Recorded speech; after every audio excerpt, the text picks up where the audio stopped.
This is Full-Time Devils. This is the Manchester Derby preview. My name's Gaz Slatshausen. How are you doing today, mate? Yeah, magic. Feeling good, yeah? Yeah, feeling good. I'll just make sure I keep my voice down. Disgraceful scenes. I haven't got an headache.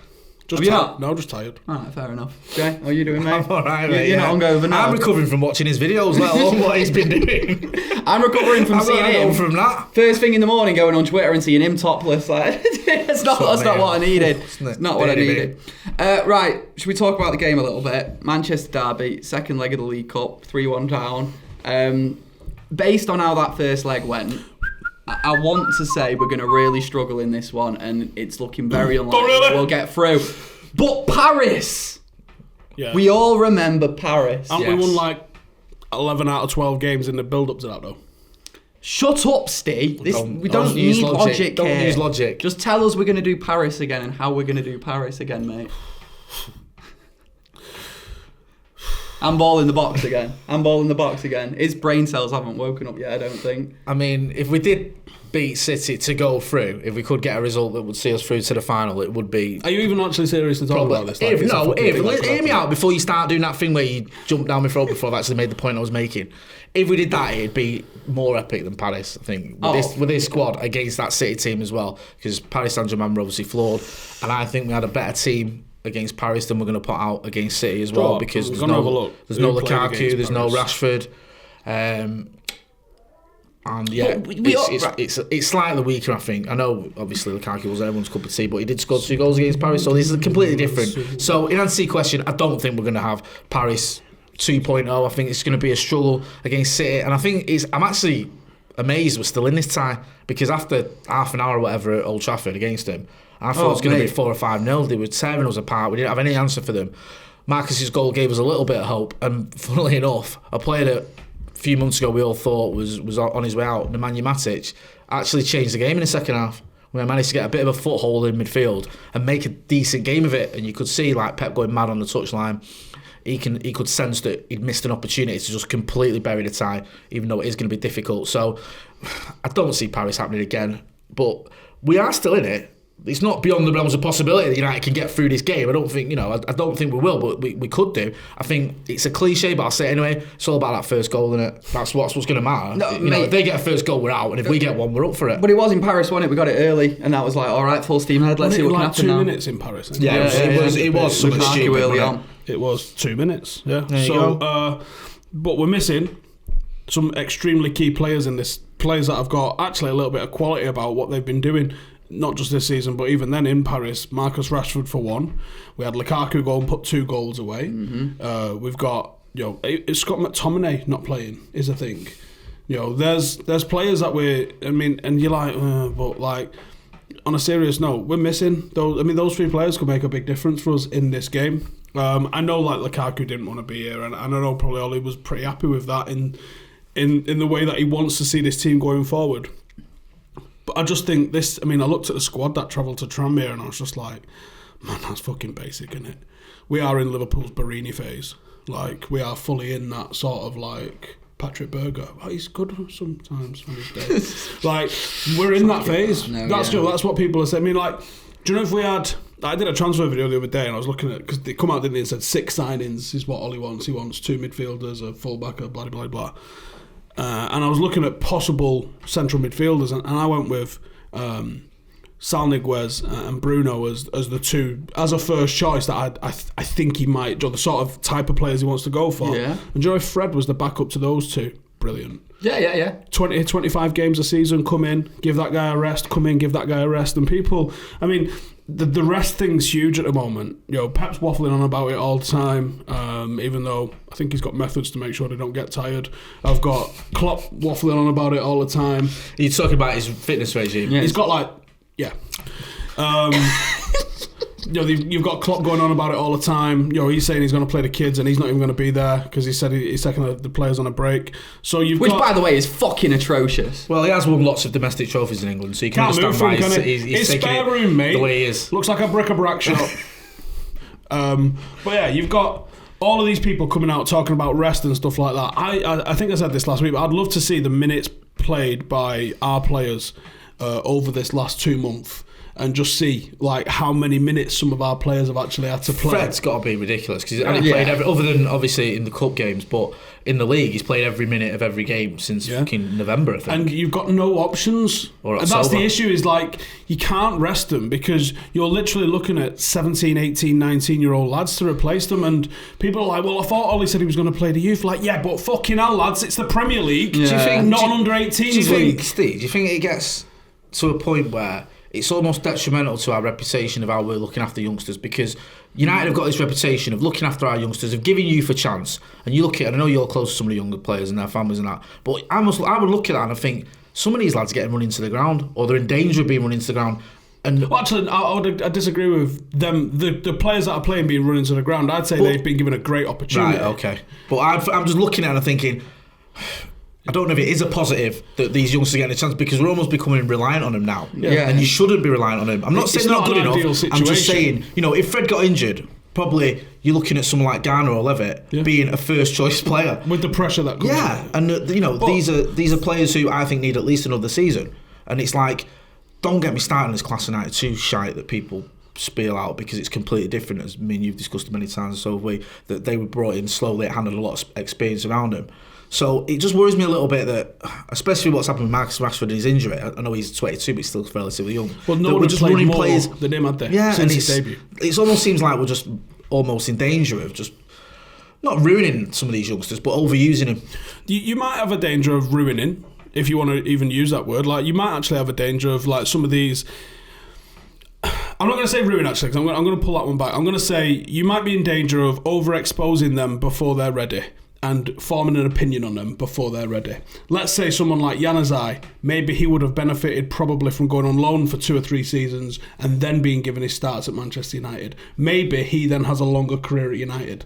I think sometimes what happens is a player gets a little bit of exposure. Let's say Cameron Borthwick-Jackson, for one example. He gets a little bit of exposure, and then you can't find him quite the right loan. He ends up going lower and lower and lower and lower, and then the reputation of the player then is just completely dog shit, because he's not been able to go and find anywhere that's been a well enough run club that facilitates a good loan move for somebody. Now, that might mean his abilities have gone backwards. There might be extenuating circumstances for things why that's happened, but I think playing football is the most important thing in terms of development, and I don't even think it matters where. I think as long as you're playing professional football in one of the top 2 or 3 divisions in a country, you're gonna get tested. They're still excellent footballers at all of those levels, and if you're a teenager getting minutes in any of those places, laughing. Mason Greenwood's development, I think he's fine. I think he's been really, really well managed. I don't think he's had he's played in some big matches. He was in the Paris game. Yeah, I forget that almost. Oh yeah, was that his debut? You forget some of them that were playing. No, he played against Cardiff, didn't he, last season? That was after that. You forget some of them that are playing until you see them celebrating after, and you see them clips again. Oh yeah, shit, what's one? You're right, because that was the last game of the season. Yeah, I know Brandon travelled in that game. He'd never played. So I think the management of some of these players, like I think Brandon's management's been pretty good so far. He's played, he's been excellent, and I don't think anybody looks at him and says he's burnt out. I think they're all going, why is he not fucking playing week in, week out? It's fucking bizarre. I'm waiting for him to burn out, though. Brandon Williams, you're waiting for the bad performance just to be like, fair enough, he's a kid, he's going to have it. I don't think he's going to have it. Every single week, he's fucking brilliant. Well, to be fair, I know you'll disagree, but I'm going to say anyway, against Sheffield United, I thought he was having a bad game, but what impressed me is he kept his head up, got us back in the game with his well-taken goal, and didn't let his head drop. He didn't get to him, which shows the measure of him as a player and as a sort of the maturity he's got as well. But not everyone is like that. I think he's a massive exception to the rule, and I think most youngsters can't play 9, 10 games on the trot like he's played or whatever it is. I think you can get away with it in the wider areas as well. Playing centre mid, centre half and centre forward is an absolute fucking monumental task, and goalkeeper too. And I think like you have to almost go and do the likes of what Dean Henderson's done. Was it Shrewsbury went first? I think so. I think Shrewsbury, then Sheffield United. Playing minutes, and that's where you'll get that. The quality always rises to the top. It always does. No one's ever just gone down into League 2 and not either. If they are great, they will look great, and if they're getting regular minutes. And I think some of the players, they might get this opportunity too early But I don't think there's anybody in the squad right now that I would say that that's the case. I don't think Chong's going to stick around here, but I don't know if he's got that ability long term. Similar with Gomez, technical wise, fantastic. I think he's been poorly advised over this contract situation. And for all the people who are like, well, why would he sign a contract if he's not playing? Well, sometimes you have to put the club first. Yeah, you have to go the other way around. Mason Greenwood was offered a contract extension in August. Did you hear about it? No. You heard about it when he signed it. That's it. And that's what you want. You want to know that, I know Dylan Levitt was offered the same thing. Did you hear about him? No. An hour and over his No, you just heard he'd signed an extension. And that's how it should be. And that's who the club should look after those players. And you know what? If you don't want to be here, we've got players who do. And you might be a fucking fantastic player. But if you want everybody to pull in the same direction, then you've got to have the right attitude. And I think attitude is one of the most underrated things, and I think that's why people have got a bit of an issue with what's going on with Pogba. And I think some of the issues that or some of the stuff that Solskjaer alluded to in the press conference the other day when he was talking about Marcus being in and around the team meetings. And Marcus tweeted that, didn't he? He said, even though I'm injured, I'm still going to be involved in team meetings. I'm still going to be there for the huddles and all the planning sessions, whatever his exact word, I'm paraphrasing here. And some people said, was that sort of surreptitious dig at Pogba? I don't think Marcus is. I don't think he plays games. I think he's very black and white in everything that he says and does. So. I'm not. While we're talking attitude, like players with great attitudes, they don't come much better than Marcus Rashford. I can't believe at the start of the season I was having to talk to fucking idiots. But he wore a chain, Steve. He wore a chain with Rashi on. Honestly, fucking idiots.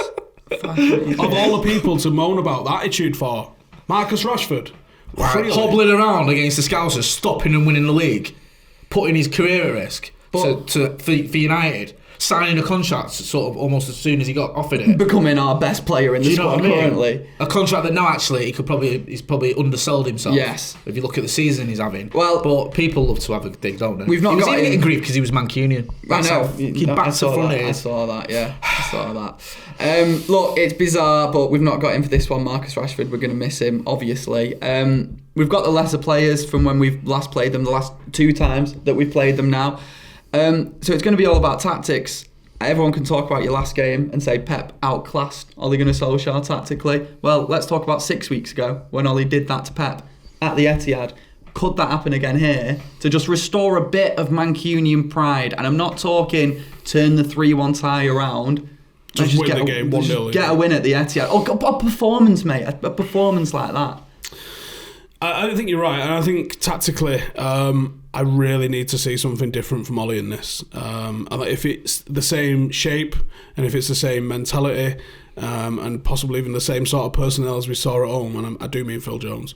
If that's the case, what City did was so simple. I mean, I noticed it. I noticed it again, and then I took a photo of it. And then I took 3 more photos of it. And this was just in the first half when they was pressing us. And they pressed us with a 2 forwards and then a bank of 4 behind them. The 2 forwards pressed our 2 centre-halves, forced us to go back to De Gea, whose distribution's shit anyway. Oh. So it didn't even get over the halfway line, and it just was another attack for City, and it was maddening. We were just having the conversation before. How much trouble does David De Gea put us in with his distribution? That City game especially was shocking. I'd use this as an excuse to play Romero in the Cup, to be honest. Honestly. But you would do it tactically, yeah, because you think Romero would be a better option. Yeah, if you've got to play out from the back, I'd go with Romero. Yeah. And if that's what you want to do, but I would more than that. I mean, are we talking about 11 just yet? Not yet. No, okay. Well, either way, I would go with a 3 anyway, just to give us that extra man at the back and that extra option. Because I think that City probably expects us to go similar to how we've been. I don't think we changed to a back 3 for fucking Tranmere. I really don't, and I don't mean it in any disrespect to Tranmere. I don't think we played a back 3 against Liverpool. I just think it on paper afterwards kind of looked a bit like that because we just got pressed back so badly. Fucking bad. I think we played Brandon. Brandon at the left of a 3, and his job was mark Trent. And I think he did a decent job of that, but because of where Trent picks the ball up, I think his average position ended up looking like it was a wing back. And Shaw tucked in inside, following his winger. The way I would roll is I would go with a 3 because I think that gives you that extra man, and it might help us eliminate the press because we don't have the most press-resistant players. We don't have the ability to take the ball under pressure too much. 2 players who do it fairly well is Matic and Fred. And I would probably go with, I'm not going into my 11 fully, I would go with other players like that I think have got good decision making. So Andres Pereira, to be able to hold on to a ball and try and get in behind them. And I think that's all you've got to do. I think you can do that with Manchester City. I really think you can. But I worry without Marcus Rashford, where's the X factor coming from? This is the thing, going back to that game at the Etihad, he was so integral to that style, to that counter-attacking style and the way he is. I know you've got Martial who's quick, and again he got his goal at Etihad and he had a good game. There's an intensity to Marcus. Yeah, there is, and he always puts him on the back foot. He always gets in behind him. He's always an outlet. If you pump that ball up, it just needs to be near him. You could make me look like a decent passer of the ball. You just put a ball near him and he'll get on the end of it. And without him, it's a completely different game. And like Steve, I'm not going to get into my 11 as well. Yeah, but I do think Mata will start as well, and I don't think that's the same. I think that's something different. So I don't think it's going to be this sort of soaking it up and counter-attacking performance we saw. I think like we've all said, he's going to have to change it a little bit. He's going to have to think a bit differently. And this is a massive test for him because in many ways, as has always been the case with Ollie since he took over, just as caretaker, he's sort of made a rod for his own back a little bit. He did it when he got all them wins and everyone thought, we've turned a corner without even signing anyone. And then when the wheels came off, everyone was like, this is terrible, what's going on? And he's done it a little bit in the sense that he's got a result at the Etihad. Now people think, maybe he can do it again. So, yeah, going back to your original question about pride, you just want to see a performance. But from Ollie, I want to see something different tactically. I want him to show us that he's not this Norwegian PE teacher that he's being labelled, that he is someone who can adapt, that someone can do things differently. Like he did in the second half against City. I think he deserves a bit more credit for that because that could have been an annihilation. Let's have it right. Mate, we were getting dominated. A result here. Exactly. And if he does it by switching up to a back three and eliminating some of our obvious weaknesses and playing to, we haven't got many strengths, but if he does that, then I hope that people give him the credit he'll deserve. And if he gets it's almost like he almost can't lose real. He definitely can, but he almost can't in this because you go to Manchester City with that squad. What the fuck do you expect? All he's got to do is just not get embarrassed, I think, to sort of be okay. But I think if he gets any sort of result, even if we go out and we win 1-0, then other than Stu Brennan, everyone's going to give him credit. Do you know what I mean? You're going to be like, he did really well there. And I think as long as we don't get a good hammer in, then the fans can't really grumble too much if we do get beat, unless it's like 4 or 5-0 in this case, all right. But if we say lose 1-0 at the Etihad, is that the end of the world, or 2-1 or whatever, with the depleted squad we've got? No, it isn't. Absolutely. But he's just got to show us something. He's got to show us a little bit something extra than we've seen so far this season from Ollie, because we have had some good results, City of course, and Spurs and Chelsea, but now this is probably his biggest test because he's missing more players than he's ever missed for any of those games. And this would be a brilliant time to show us his abilities as a manager. But has he got the ability to do it? We'll find out on fucking Wednesday, 10 o'clock. Well, let's get into predicted 11s then, guys. It's pretty no-brainer in this one, isn't it? First team, as in the best that we have available start for United. Surely. Do they? I think they surely do. I think if Ollie goes, do you know what? No, I'd rather take the points in the league. I would be behind him in that.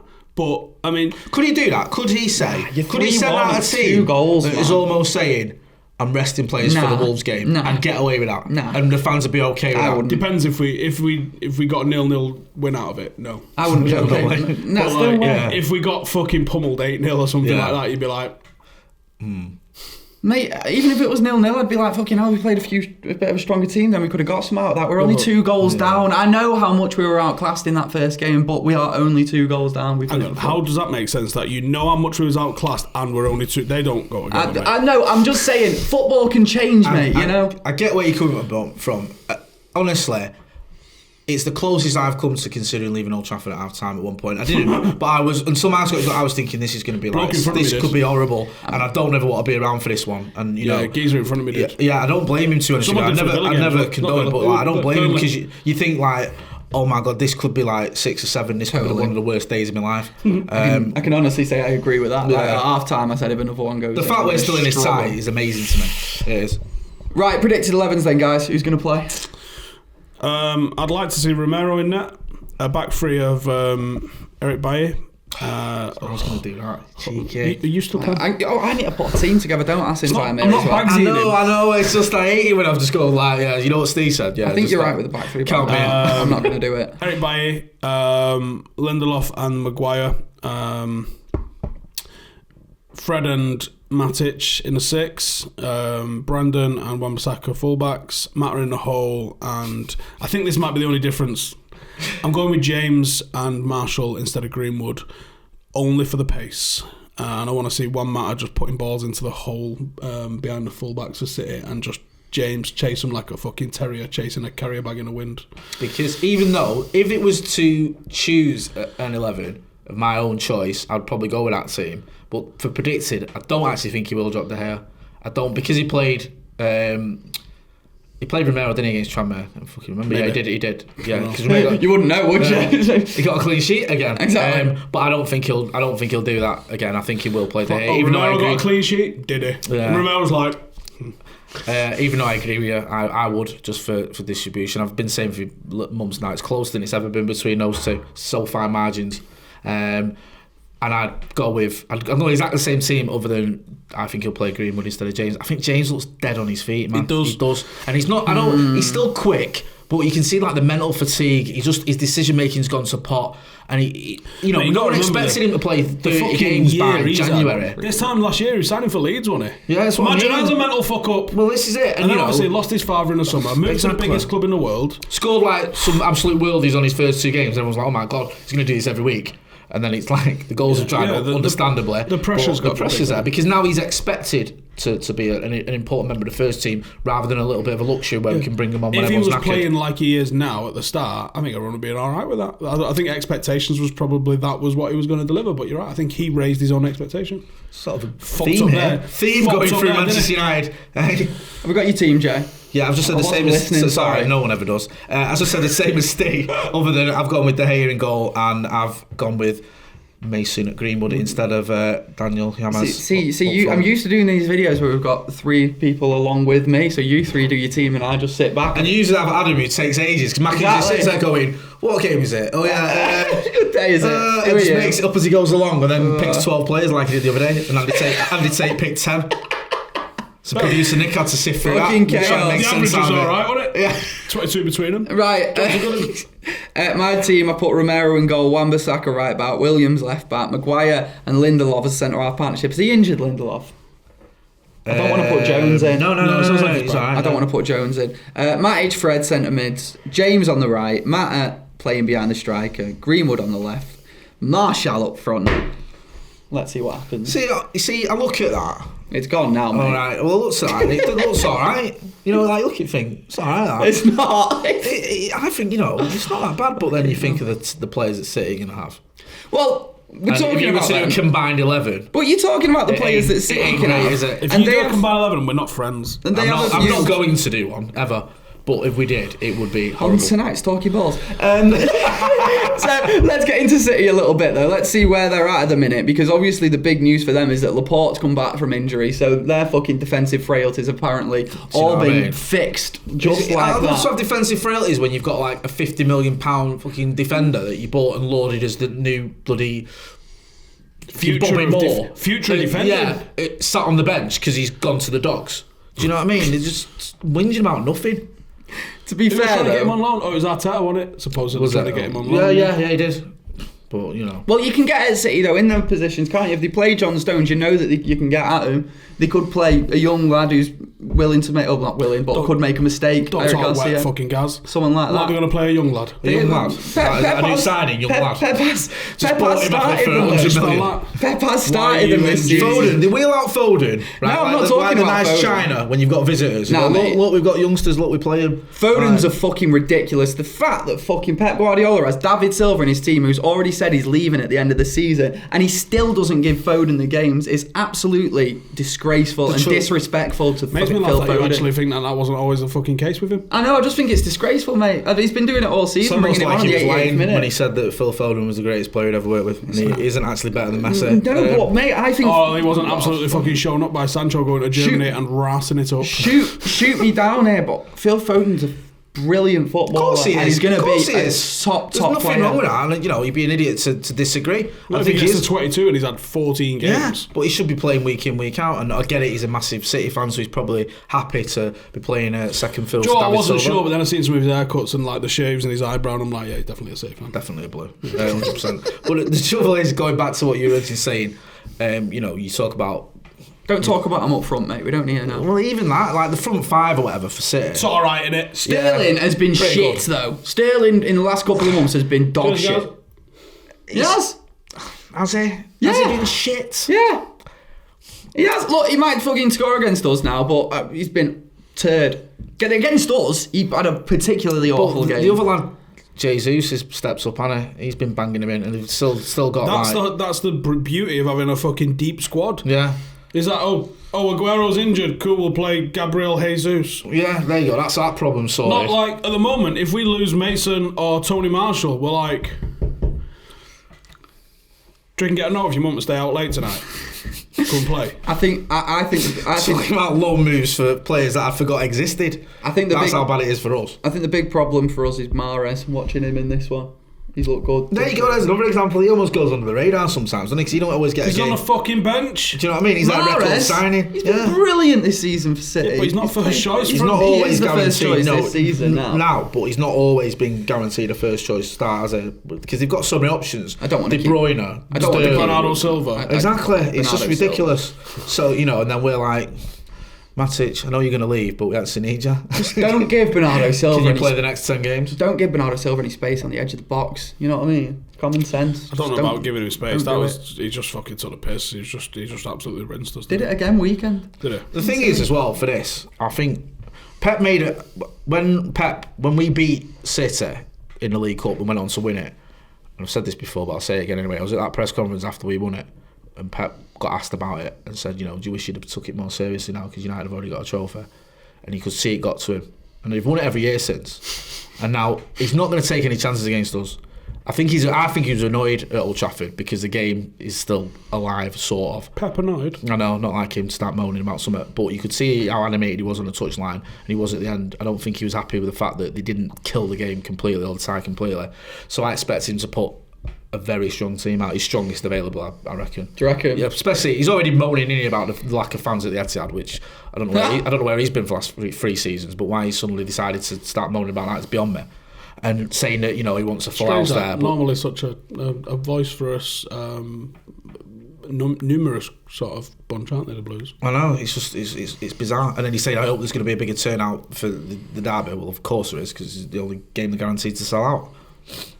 My favourite thing is that for years, like, City fans have been like, you're getting fans at Old Trafford because you're winning, you're glory hunters, and like, you aren't even going when you're fucking winning. The thing is, alright, I've said that you can't just get a load of fans because you win some trophies. Chelsea didn't get 20,000 more fans wanting to go to Stamford Bridge every week when they were winning the Premier League. It doesn't work like that. And they've extended and expanded their stadium beyond the realms of their, like, that's catchment. Waiting for an Oasis reunion. That's what I mean. It's like, so I have the concerts and stuff, but they haven't got 60,000 or 55,000 fans that want to go every week. They put an extra stand on the Etihad for a Stone Roses gig. Let's not forget that. It's just it's daft, and it's like they get upset and then they start carting out all these excuses about the trains. There was an hole in the Mancunian way. It was on the telly. And then they have the cheek to comment. They haven't got that many fans. That's all it is. And they have the cheek to comment against us when we get 70,000 in a League Cup game in the middle of the week. They have a go at us, and it's like that's like more than your capacity, you morons. I'm not seeing one City fan one of them hold their hands up and just go, no, you know what? I wish it was full. I wish everyone was as dedicated as I am. They shouldn't have extended it like they did. That's the main thing. They've just made it too big. You're going to struggle with the spelling, but have a go. Search Midtjylland, Manchester City, whatever year it was. It's 2007. Is that when they played them?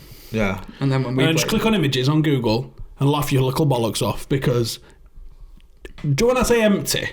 If you still have a thing on Google Maps, if you do empty seats, does it still come up the outside? Right, I'm going to do it here to show Gaz. I remember this. I remember because we played Midtjylland, and then they started giving us shit, saying, you've not got many fans, because we had 60,000, 65,000 maybe, something like that at Old Trafford. And then you actually go back to when they played them, and it's genuinely obscene. Oh my god! But actually get the attendance figure, because I swear it's fucking 11,000 or something. Nonsense. It's awful. Anyway, guys, let's get a score prediction, shall we? 3-1 at the minute. What is the final score going to be? 2-1. Aggregate score. 2-1 City. I said the final aggregate score. You said 2-1 City. 5-2 City.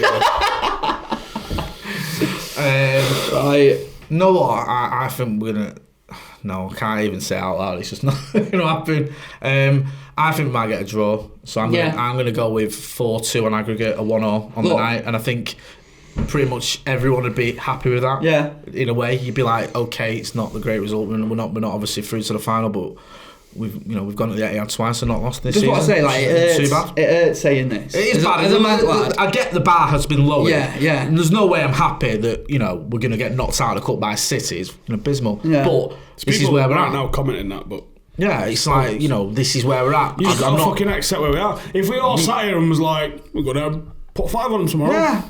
At least 5. Then people would be saying, well, you've deluded. Yeah. And then when you say, okay, we probably won't win. Oh, you're miserable. It's, It's not great, and I don't accept it. I don't accept it at all that this is where we should be, but it's where we're at, and we've got to get better. We have to make these signings, and we've got to improve. The injuries we have right now, especially. I'm going to say what you said. I'm going to go 1-1 on the day. 1-1 on the day, and I hope it's a spirited performance, and we can say fair play, lads. Fucking Christ! I know, mate. Sounding a bit like Ollie, aren't I? Now? Hey, the fact that City put their strongest team against us, even though they have most of the best players on the bench, shows how far we've come. The fact we only got beat 2-0 off Liverpool. I wish we could be more like Moyes at the end of a game when he's like, we need to improve in attack, midfield and defence. And creating chances, yeah. Wayne Rooney had trouble kicking the ball, but we still played him. Right, that has been the full-time Devils. Have you given one? Yeah, we only said 5-2 City at the end of the aggregate score. 2-1 City. Oh, right. Guys, that has been the Manchester Derby preview, second leg in the League Cup. Remember when we were good?